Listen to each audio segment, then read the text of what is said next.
วันนี้หลานสาวกลับมาจากประเทศดูไบเพิ่นบอกว่าอยากกินปลาเผาแปะซะจ้าทุกคนเพิ่นบอกว่าอยากกินปลาเผาลักเอ็ดน้ำจิ้มที่เคยเอ็ดให้เพิ่นกินเพิ่นบอกว่ามันแซ่บกินบ่อนใดก็บ่คือน้าเอ็ดให้กินรู้จักปากหวานปลาเลาะกินขนาดหลานสาวก็ได้ยายวิก็เลยเผาปลาตัวบักใหญ่ให้เพิ่นกินตอนแรกยายวิว่าสิเผา2ตัวแต่ว่าปลานิ่นมื้อนี้มีแต่ตัวใหญ่ๆก็เลยเผาแค่ตัวเดียววันนี้เป็นวันเกิดของเจและพีด้วยเพิ่นก็สิมีการเป่าเค้กกันพร้อมเพิ่นเอ็ดกับข้าวมาน่ากินขนาดเลยจ้าทุกคนเต็มถาดจู้นพูนเป็นน้ำพริกปลาดุกจ้าแล้วก็มีผักหลายเต็มผักเข้าเอาโลดยายวีก็จะตำน้ำจิ้มรสเด็ดให้หลานกินเพิ่นบอกว่าน้ำจิ้มปลาเผาของยายวีหันแซ่บไปกินบ่อนใดก็บ่คือยายวีเอ็ดว่าซ่านก็เป็นเรื่องธรรมดาเนาะคนไปอยู่เมืองนอกดนก็คือฮอดรสชาติอาหารบ้านเฮาวันนี้น้ำจิ้มปลาเผาเป็นสูตรน้ำมะขามเปียกยายวีสิเอ็ดอยู่2สูตรก็คือสูตรน้ำมะนาวแล้วก็สูตรน้ำมะขามเปียกมื้อนี้ยายวีก็สิเอ็ดสูตรน้ำมะขามเปียกก่อนอื่นก็คือตำพริกกับกระเทียมซะก่อนตำบ่ละเอียดปานใดก็ได้เนาะเวลาเฮากินมันสิได้มีตอนนำยายวีจะใช้ขนมถั่วตัดด้วยจ้าทุกคนก็สิตำรวมใส่กันเลย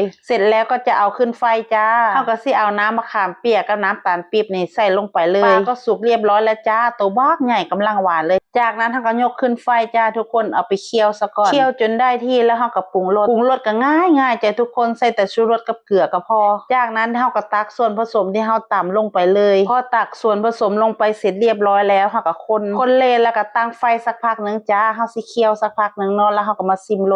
รสชาติดูว่าขาดอะไรมั่งมันสิมี4รสด้วยกันก็คือเปรี้ยวหวานเค็มเผ็ดแต่ถ้าใครไม่ชอบเผ็ดก็เบาเผ็ดลงได้เสร็จเรียบร้อยแล้วก็พร้อมเสิร์ฟจ้าวันนี้มีกับข้าวหลายอย่างเลยจ้าทุกคนมีปลาเผาแปะซะผักรวมเมื่อวานเพิ่นไปรับกันอยู่ที่สนามบินเพิ่นก็เลยซื้อแหนมเนืองมานำ1ถาดก็คือเมนูแหนมเนืองแล้วก็อีก1ถาดนั่นก็คือเมนูน้ำพริกจ้าทุกคนผักก็หลายเนาะเพราะว่าช่วงนี้เป็นช่วงผักเริ่มออกเยอะแล้วจ้าอีกจักน้อยแห้งสิหลายกว่านี้เดี๋ยวยายวีสิเอ็ดคลิปให้เบิ่งเด้อจ้าทุกคนกับข้าวเสร็จเรียบร้อยแล้วเฮาก็เป่าเค้กก่อนจังกินเนาะเจ้าของวันเกิดแล้วก็เป่าเค้กก็คือน้อยๆ3คนนี่แหละเป็นวันเกิดของใครเพิ่นก็จองเบิดเลยจ้าทุกคนแย่งกันร้องเพลงแล้วก็แย่งกันเป่าจุดเทียนแล้วจุดเทียนอีกอยู่นั่นแหละก่อนจะได้กินเค้กก็ต้องเป่าเค้กให้ครบคนซะก่อนได้จึงได้กินเป่าเค้กเสร็จเรียบร้อยแล้วก็ถึงเวลากินแล้วจ้าทุกคนอันนี้มาจากไสนี่อันเสื้อดำๆนี่มาจากซ้ายคือฮู้จักยามกินแท้แอดมินหลังบ้านยายวีจ้าทุกคนคนนี้น่ะเก่งขนาดเลยในแต่ละครั้งที่หลังบ้านของยายวีมีปัญหาก็มีแต่เพิ่นนี่แหละที่ซอยแก้ให้ถึงเวลากินข้าวแล้วจ้าทุกคนบ้านยายวีสิเป็นลักษณะนี้แหละค่ำมาแรงมากก็กินข้าวซุ่มกันวงบักใหญ่ญาติพี่น้องกันทั้งนั้นบ่ว่าสิเป็นลูกป้าลูกลุง